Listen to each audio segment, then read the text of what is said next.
At 4,300 meters, even the wind forgets what it's doing. Most soldiers never even see that distance. But she didn't flinch. She just adjusted the rifle she had once repaired, took one breath, and pulled the trigger.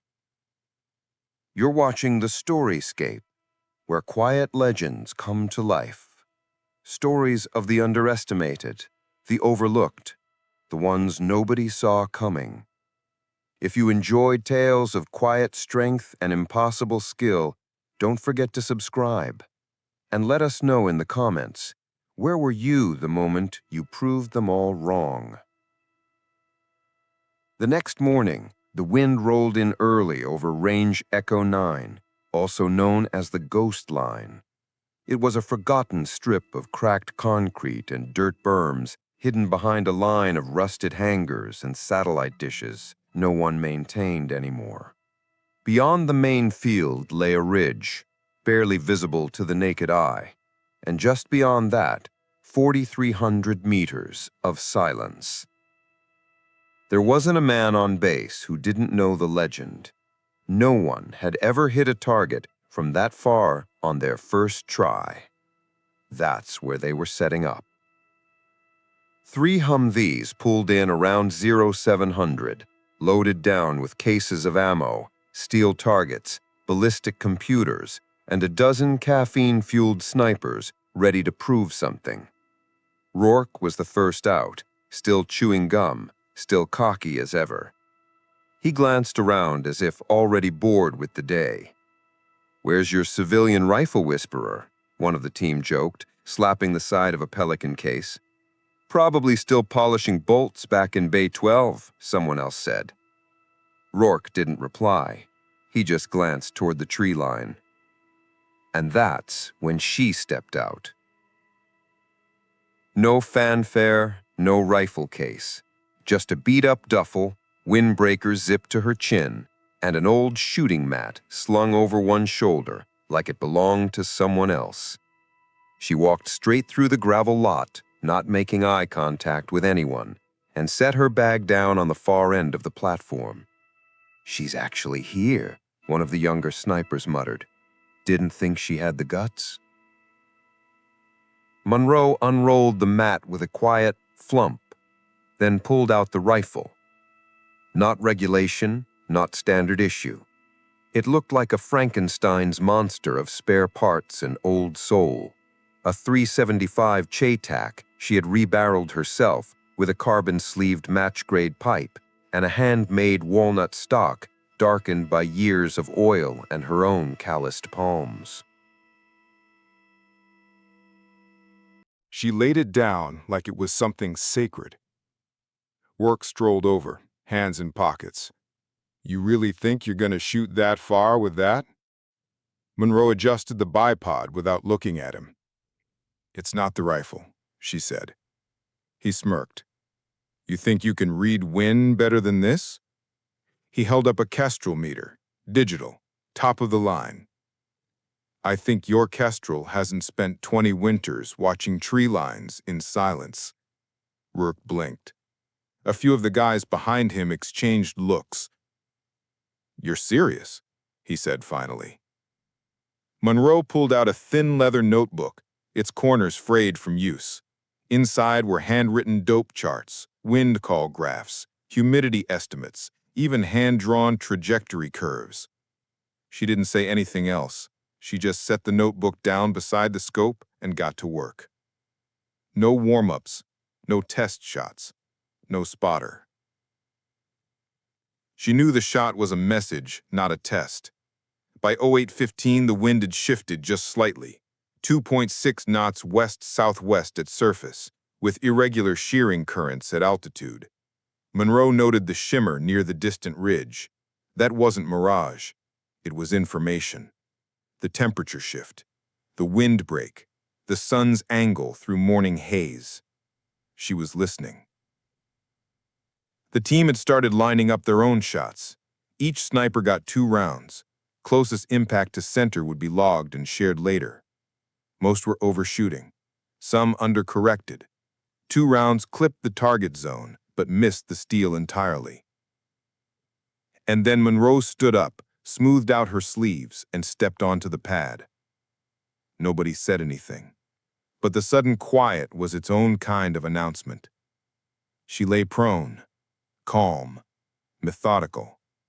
She dialed her elevation, 103.7 MOA. Windage, 2.1 left. Breath in, breath out. One heartbeat. And then she fired. The recoil was clean, smooth, absorbed entirely by the pad of her shoulder. The rifle barely jumped. The sound cracked across the valley like a whip made of thunder. Every scope turned. The delay was almost painful. 28 seconds. Then, ping.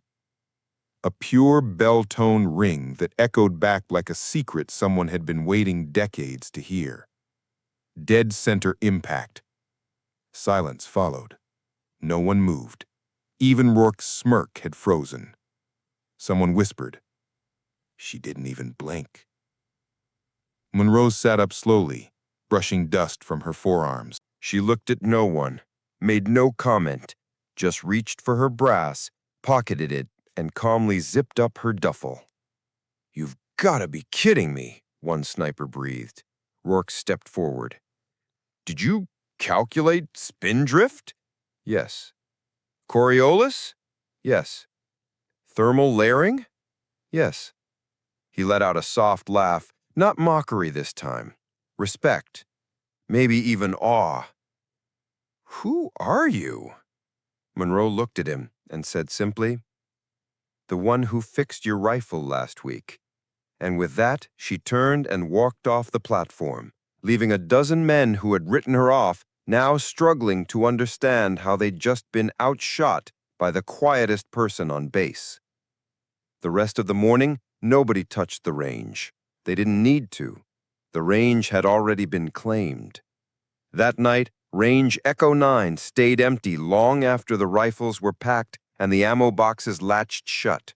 The steel target still stood in the distance, 4,300 meters out, gleaming faintly under a rising moon. The mark Monroe had left, dead center, confirmed, was still visible through every high-power optic on base, but no one dared go out there to touch it. Not yet. Rourke sat on the tailgate of his Humvee, arms crossed, watching Monroe through the windshield of her pickup as she finished logging numbers into her battered notebook. She hadn't said much after the shot, hadn't celebrated, hadn't even acknowledged the murmurs now racing through every building on base.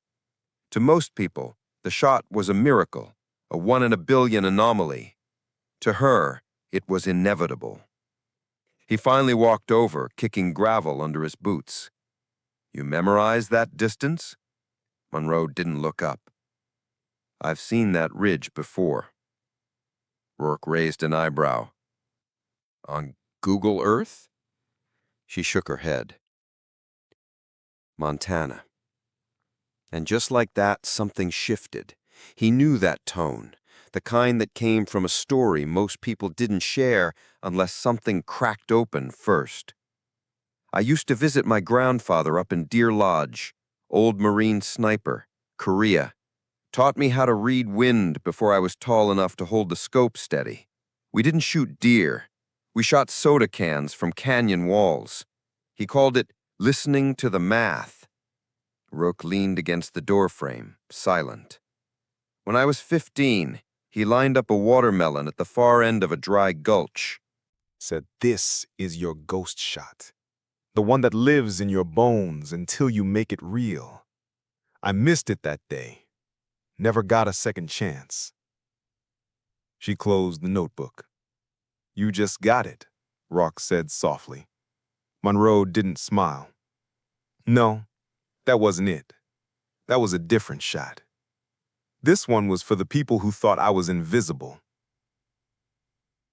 He nodded, slowly, like he was piecing something together. "Why rifles?" Monroe hesitated only for a second. "They don't lie. You do it right, they respond. No politics, no performance, just physics and patience. He looked out toward the field, then back at her. You know what they're saying back at command. I don't care what they're saying. They're thinking you're ex-agency, some kind of off-books ghost who came back to test gear. Monroe didn't respond. They're wrong, aren't they? Now she looked at him. I was never on anyone's books. Rourke stepped back, running a hand through his hair. So you're telling me you've just been fixing rifles all these years, and one day you decided to outshoot the entire sniper cadre? I didn't decide, Rock. Her voice sharpened just enough to cut through the air. You laughed. That's what decided it. Silence fell between them again. You're not done, are you? He asked. Monroe tilted her head. I didn't take the shot to be done. I took it to begin. By sunrise the next day, rumors were flying faster than drone footage. Someone had captured a blurry clip of the steel target ringing. Another claimed to have audio of the shot's echo bouncing off the ridgeline. Everyone had a theory. No one had proof. But all of them had the same name now: Monroe. Not H. Monroe. Not the girl in the armory. Just Monroe. By noon, a sealed envelope arrived at the maintenance office. Inside, a GPS coordinate, hand-drawn range map, and one line: if it wasn't luck, do it again. No signature, no rank, just the challenge. She showed up that evening. The spot was even more remote, a forgotten clearing used only by recon instructors running nighttime drone drills. There was no shooting mat this time. Just one table, one chair, and one steel target wedged into the side of a rocky bluff. 4,300 meters. Again.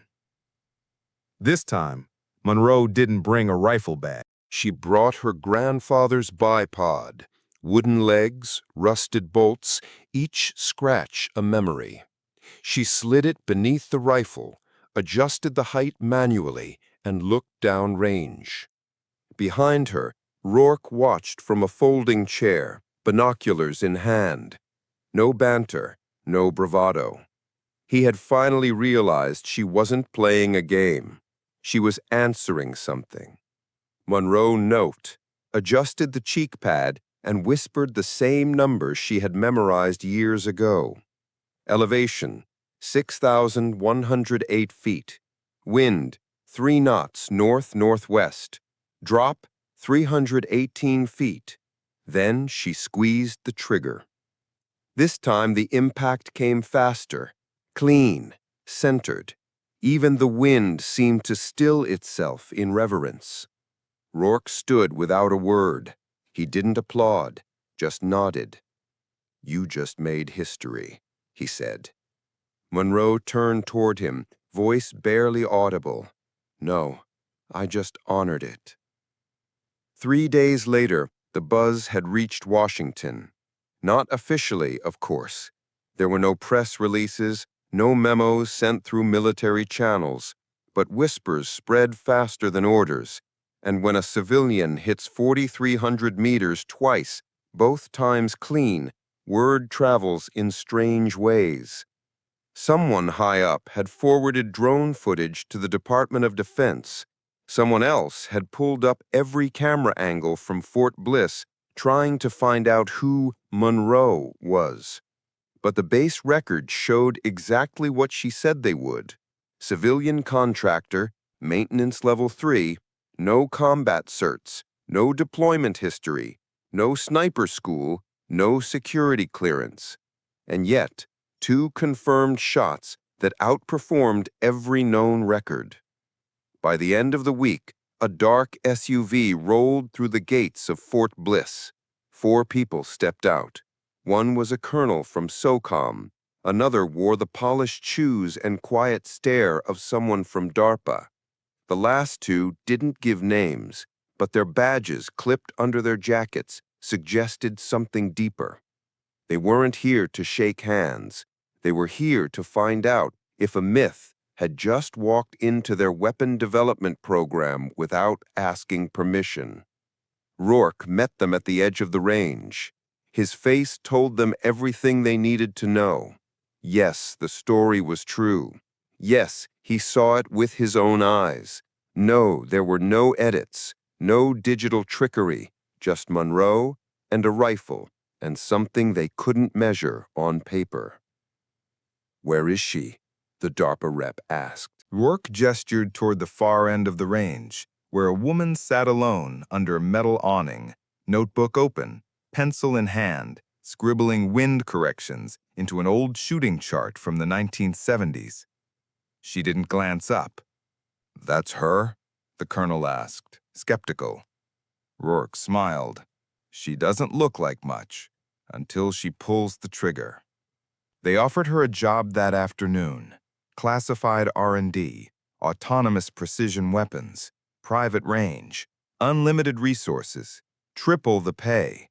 No uniform required, just her mind, her charts, and her ability to hear the wind better than machines could read it. She listened quietly, nodding as they spoke, then looked back at the steel target, still faintly visible in the desert haze, and said no. The DARPA woman blinked. "Excuse me?" Monroe stood and brushed off her hands. "You came here trying to own something I gave away for free. You could change the future of warfare," the colonel insisted. "I'm not interested in warfare," she said calmly. "I'm interested in clarity." That stunned them into silence. Rourke, standing nearby, just chuckled under his breath. "Told you she wasn't recruitable." By Monday, the sniper school was running its next qualification cycle. 12 candidates, most already seasoned shooters. Monroe wasn't supposed to be part of it. She wasn't military. She wasn't enrolled. But someone, probably Rourke, had filed a waiver request. And someone else, likely with fewer stars on their collar but more sense in their head, had approved it. She arrived without ceremony. No rifle case, no instructor badge. Just her notebook, wind meter, and a pencil worn so short she had to tape a cap to the back to grip it properly. No one spoke to her at first. She didn't wear camo, didn't carry herself like someone who belonged. But when the course brief began, and the instructors listed the drills from 600-meter basic ID shots to 1,200-meter timed target suppression, urban concealment, blind fire, shadow movement, one of them added a footnote without explanation. "There's a civilian observing this cycle.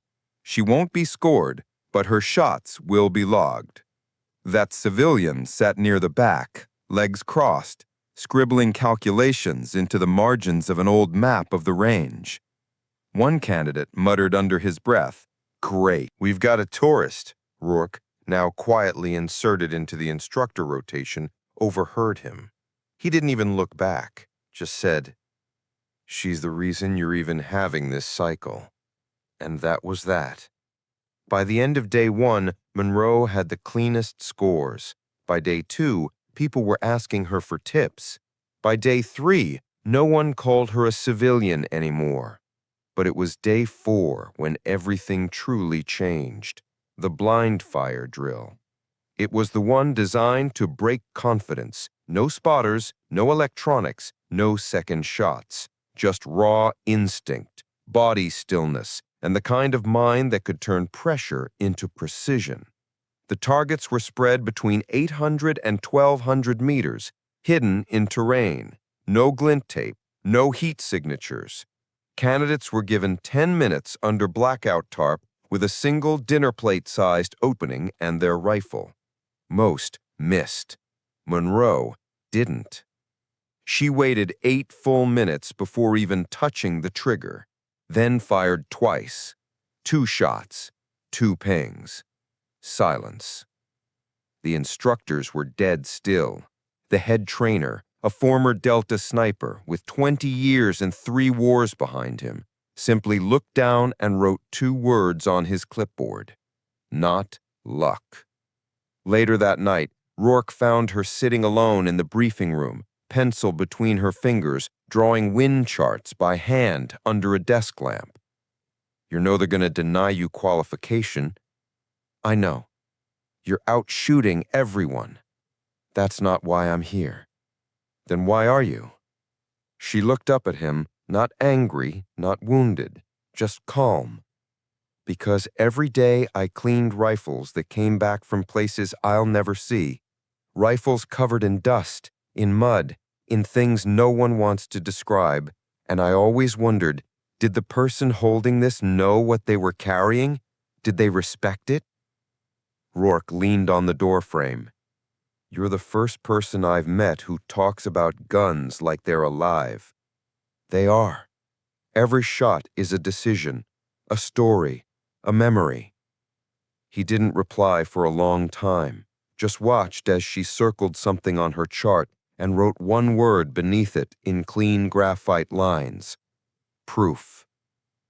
Urban concealment was never about shooting. It was about disappearing. No flash, no sound, no thermal signature. Just 6 hours to infiltrate a simulated village laced with motion sensors, vibration plates, IR cams, and roving instructors acting as hostile units. The mission? Get to the rooftop crate in the central building, drop a dummy round inside, and vanish, unseen. Only 3 candidates had ever completed it clean in the past 5 years. Most of them were active Delta or SEAL shooters. This time, 12 soldiers entered the zone, and 1 ghost. Monroe didn't wear regulation gear. She didn't carry a GPS beacon or even night adaptive goggles. She walked in with a rifle wrapped in matte gray cloth, an old steel thermos clipped to her belt, and boots that didn't make a sound. She didn't crawl through the sewers like the others. She didn't hide in alley shadows or wait for the rotating patrols to pass. She walked into the basement of a shuttered dry cleaner's shop and vanished. From the instructor tower above the course, Rourke leaned over a thermal monitor. Where is she? One of the other instructors tapped a corner screen. She triggered 0 sensors, no visual, no heat. Another added. We think she's masking her body temperature with water runoff from a side tunnel, maybe even timing it with humidity spikes. Rourke blinked. That's not in the manual. It is now. Hours passed. By the end of hour 4, 5 candidates had been disqualified. 2 caught by motion sensors, 1 by a drone spotter, 2 by simulated dogs on patrol. Only a handful remained. But at 4:37 p.m., something strange happened. A camera feed inside the central rooftop crate glitched for exactly 2 seconds. When it returned, a dummy round sat neatly inside the crate. On the brass, someone had written in permanent marker, "You weren't watching the pipes." Rourke leaned forward. Replay camera 12. Look for floor vibration, just before the crate glitch. There it was.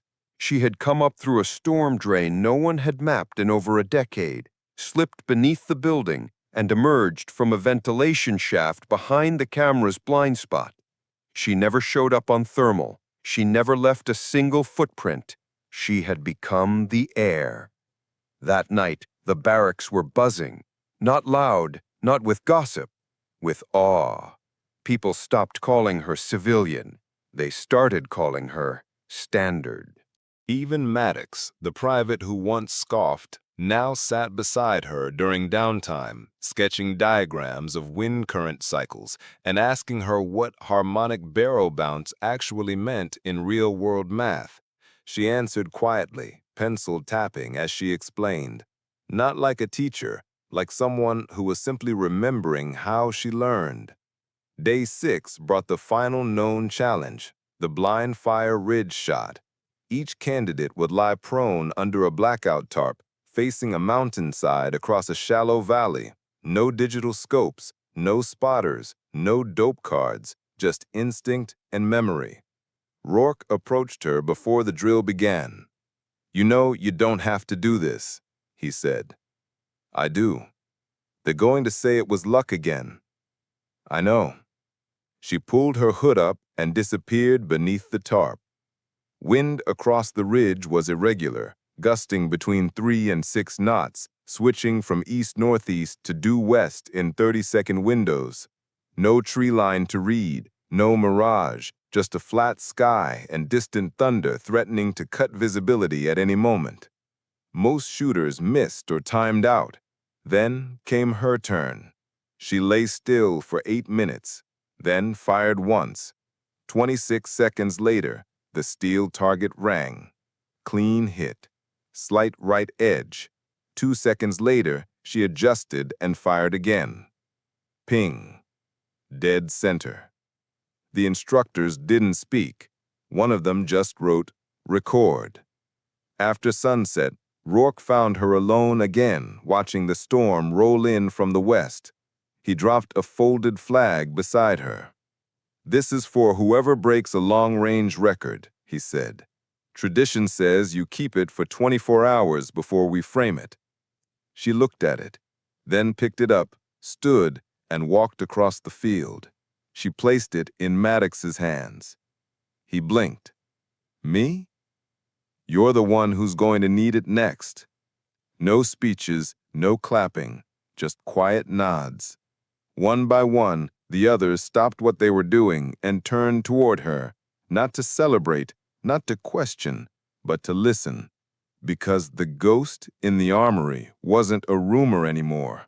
She was the line everyone would be measured against. The final test wasn't listed on any board or printed in any manual. It wasn't part of the sniper school curriculum, nor was it part of any formal assessment criteria. It was a tradition, a whisper passed between instructors during late-night debriefs or between grizzled veterans over burnt coffee. A secret shot. One range. One angle. One attempt. No redo, no applause, and no official record. They called it the Ghost Line.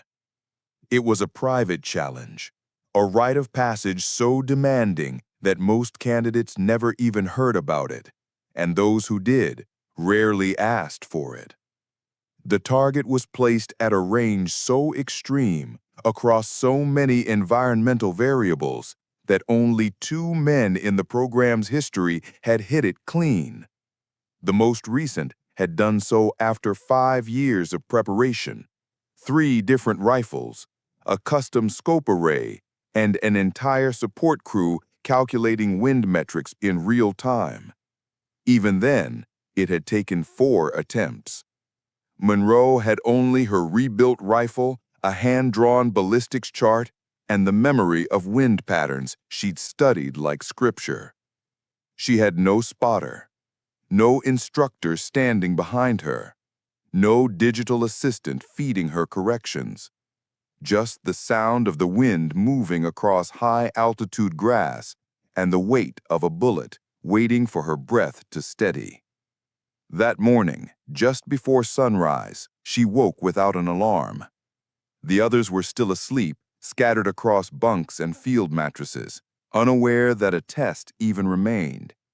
Monroe moved with quiet intent, tightening the straps on her scope case, checking the legs of her grandfather's rusted bipod, and folding a single note into her pocket, coordinates scribbled in pencil and marked only with one word: send. By the time she reached the ridge, a light mist had settled over the field. The air was cold, dense with silence. No birds, no insects, just the sound of her boots pressing against damp gravel and the occasional crunch of brush. She walked alone to the firing post marked by a small red flag, a signal placed by one of the instructors the night before, meant only for her. at 6,200 feet elevation. The wind didn't behave the way it did on the main range.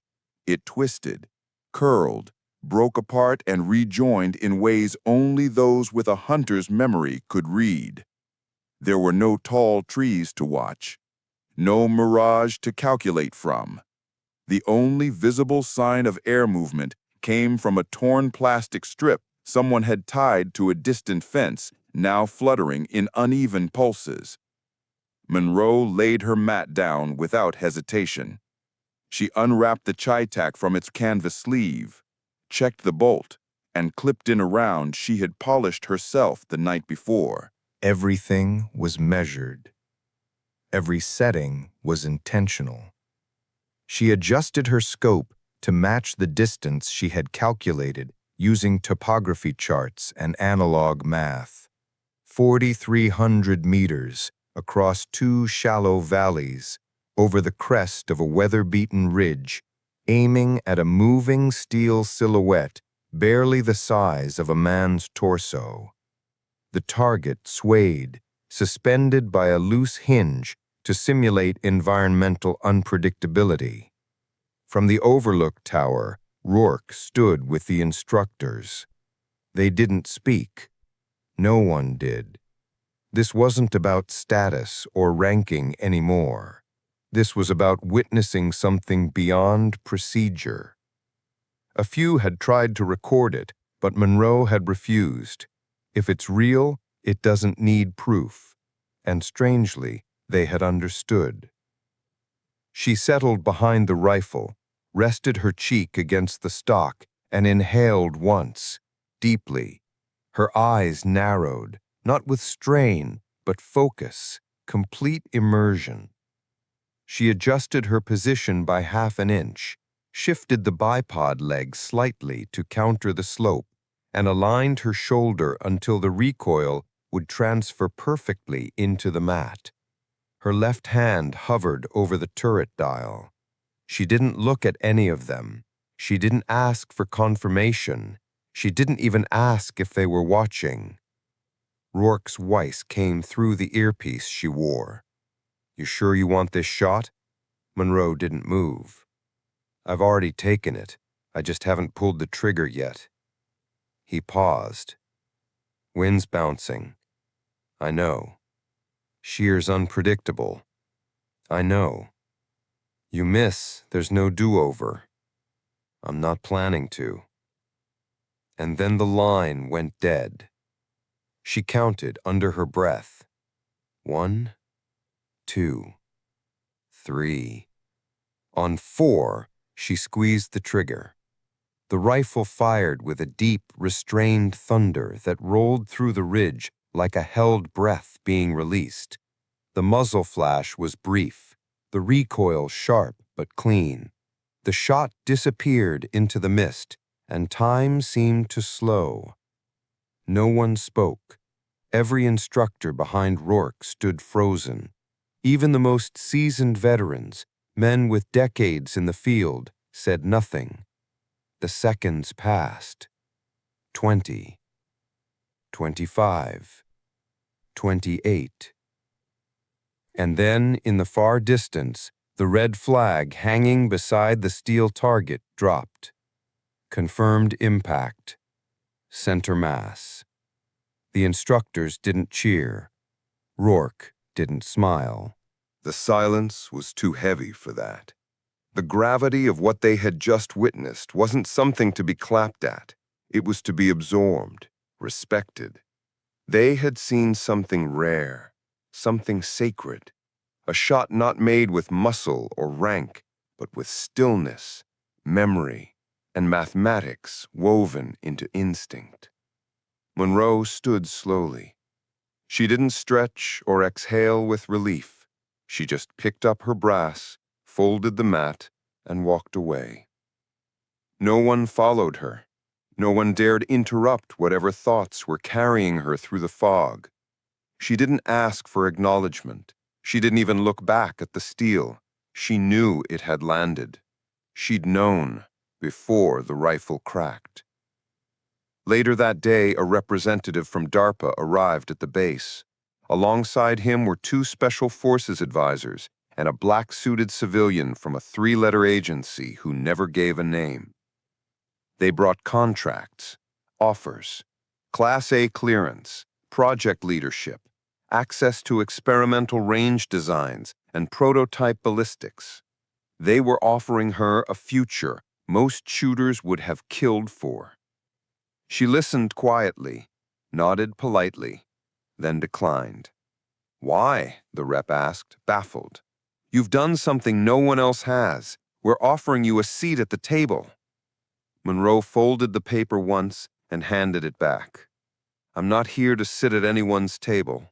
I'm here to remind people what the table was built for. That afternoon, during the debrief ceremony, the program commander held up a single item, the long-range flag traditionally given to the highest-scoring candidate. It was meant to be awarded for breaking a record shot. Monroe was called forward. She stood, but instead of accepting it, she turned to Maddox, the same young private who once laughed when she picked up a rifle, and placed it in his hands. You'll need this more than I will. No one laughed. No one questioned it, because by then, every person standing on that range understood what they were witnessing.